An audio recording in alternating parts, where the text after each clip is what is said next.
হাই friends, কি খবৰ আপোনালোকৰ? মই ভালেই আছোঁ আৰু আজি আপোনালোকৰ ওচৰত পনীৰৰ এটা অতি সহজ ৰেচিপি শ্বেয়াৰ কৰিব বিচাৰিছোঁ। সেইটো হৈছে পনীৰ চলে মছলা। আপোনালোক হয়তো বহুতেই বনাই খাই চাইছেই, নজনাসকলে এবাৰ বনাই খাই চাবচোন। খাবলৈ বহুত বেছি সোৱাদ লগা হয়। তেনেহ'লে আমি দেৰি নকৰোঁ, ভিডিঅ'টো আৰম্ভ কৰোঁ। পনীৰ চলে এইটো একেবাৰে এটা সহজ পদ্ধতি হয়। আপোনালোকে হয়তো ঘৰত বহুতে বনায়েই। মই একেবাৰে কম মছলা ব্যৱহাৰ কৰিছোঁ। আপোনালোকে ইচ্ছা কৰিলে বেছি মছলাও ব্যৱহাৰ কৰিব পাৰে। কাবুলী বুটখিনি মই 4 ঘণ্টামান সময় তিয়াই ৰাখিছিলোঁ আৰু কুকাৰত দি দিছোঁ আৰু বইল হ'বৰ বাবে 4টা হুইচেল দিছোঁ।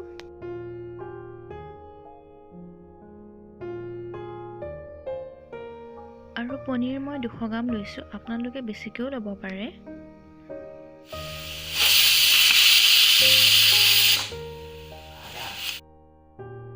মছলাৰ বাবে লৈছোঁ এচামুচ ৰেড চিলি পাউডাৰ, এচামুচ ধনিয়া পাউডাৰ, এচামুচ জিৰা পাউডাৰ আৰু গোটা জিৰা, এখিলা তেজপাত আৰু 2টা শুকান জলকীয়া লৈছোঁ।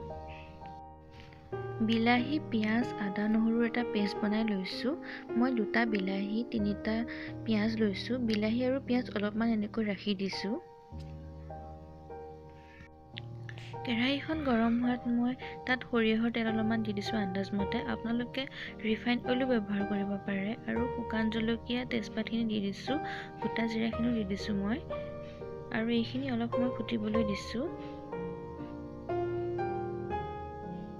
3 পৰা 4 ছেকেণ্ডৰ পিছত মই পিঁয়াজখিনি দি দিছোঁ।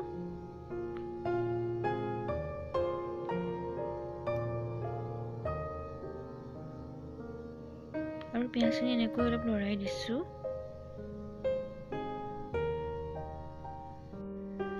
আৰু সোৱাদ অনুসৰি অলপমান নিমখ দি দিছোঁ আৰু এচামুচ হালধি গুড়ি দিছোঁ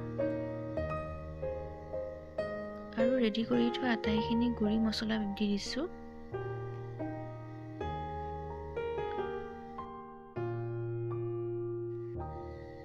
আৰু আটাইখিনি এনেদৰে লৰাই আছোঁ। মছলাখিনি এনেদৰে ভাজোঁতে গেছৰ ফ্লেমটো একেবাৰে ল' ৰাখিছোঁ, কাৰণ গেছৰ ফ্লেমটো বেছিকৈ ৰাখিলে মছলাখিনি পুৰি যোৱাৰ চান্স থাকে। আৰু এতিয়া বিলাহীখিনি দি দিছোঁ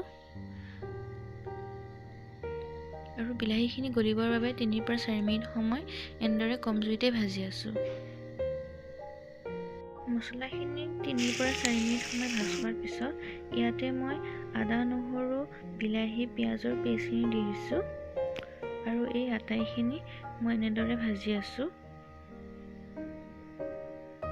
এইখিনি 4 পৰা 5 মিনিট সময় ভাজি আছোঁ কম জুইত।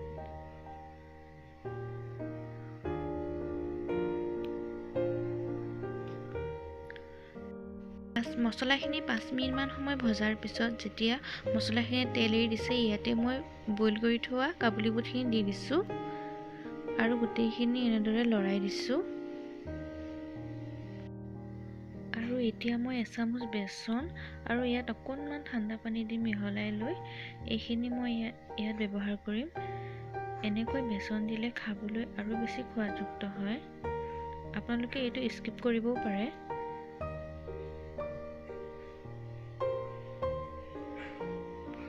আৰু মই এতিয়া ইয়াতে অলপমান গৰম পানী দি দিছোঁ। পানী আন্দাজমতে দিব, আপোনালোকে যিমানখিনি ডাঠ খাব বিচাৰে সেইমতে দিলেই হ'ল।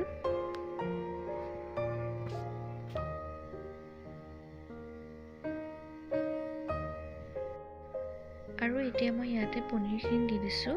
পনীৰ আপোনালোকে ফ্ৰাই কৰিও দিব পাৰে। আমাৰ সকলোৱে এনেকৈ খাই ভাল পায় কাৰণে মই এনেকৈ দি দিছোঁ।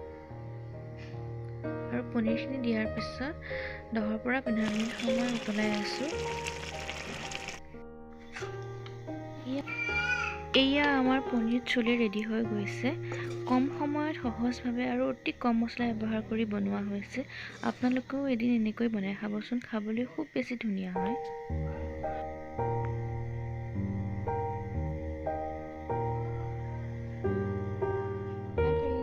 আমি খাই বৈ আজৰি হ'লোঁ। এতিয়া ৰাতি 10 মানে বাজিলে। আজি পনীৰখিনি খাবলৈ বহুত বেছি ধুনীয়া হৈছিলে। আৰু বেছি দীঘলীয়া নকৰোঁ ভিডিঅ'টো। যদি মোৰ চেনেলটো নতুনকৈ চাইছে, প্লিজ লাইক, কমেণ্ট আৰু ছাবস্ক্ৰাইব কৰিব আৰু কাষত থকা বেল আইকনটো বজাই দিব। তেতিয়াহে নটিফিকেশ্যনবোৰ পাই থাকিব। তেনেহ'লে আৰু দীঘলীয়া নকৰোঁ ভিডিঅ'টো, ইমানতে সামৰণি মাৰোঁ। Bye bye.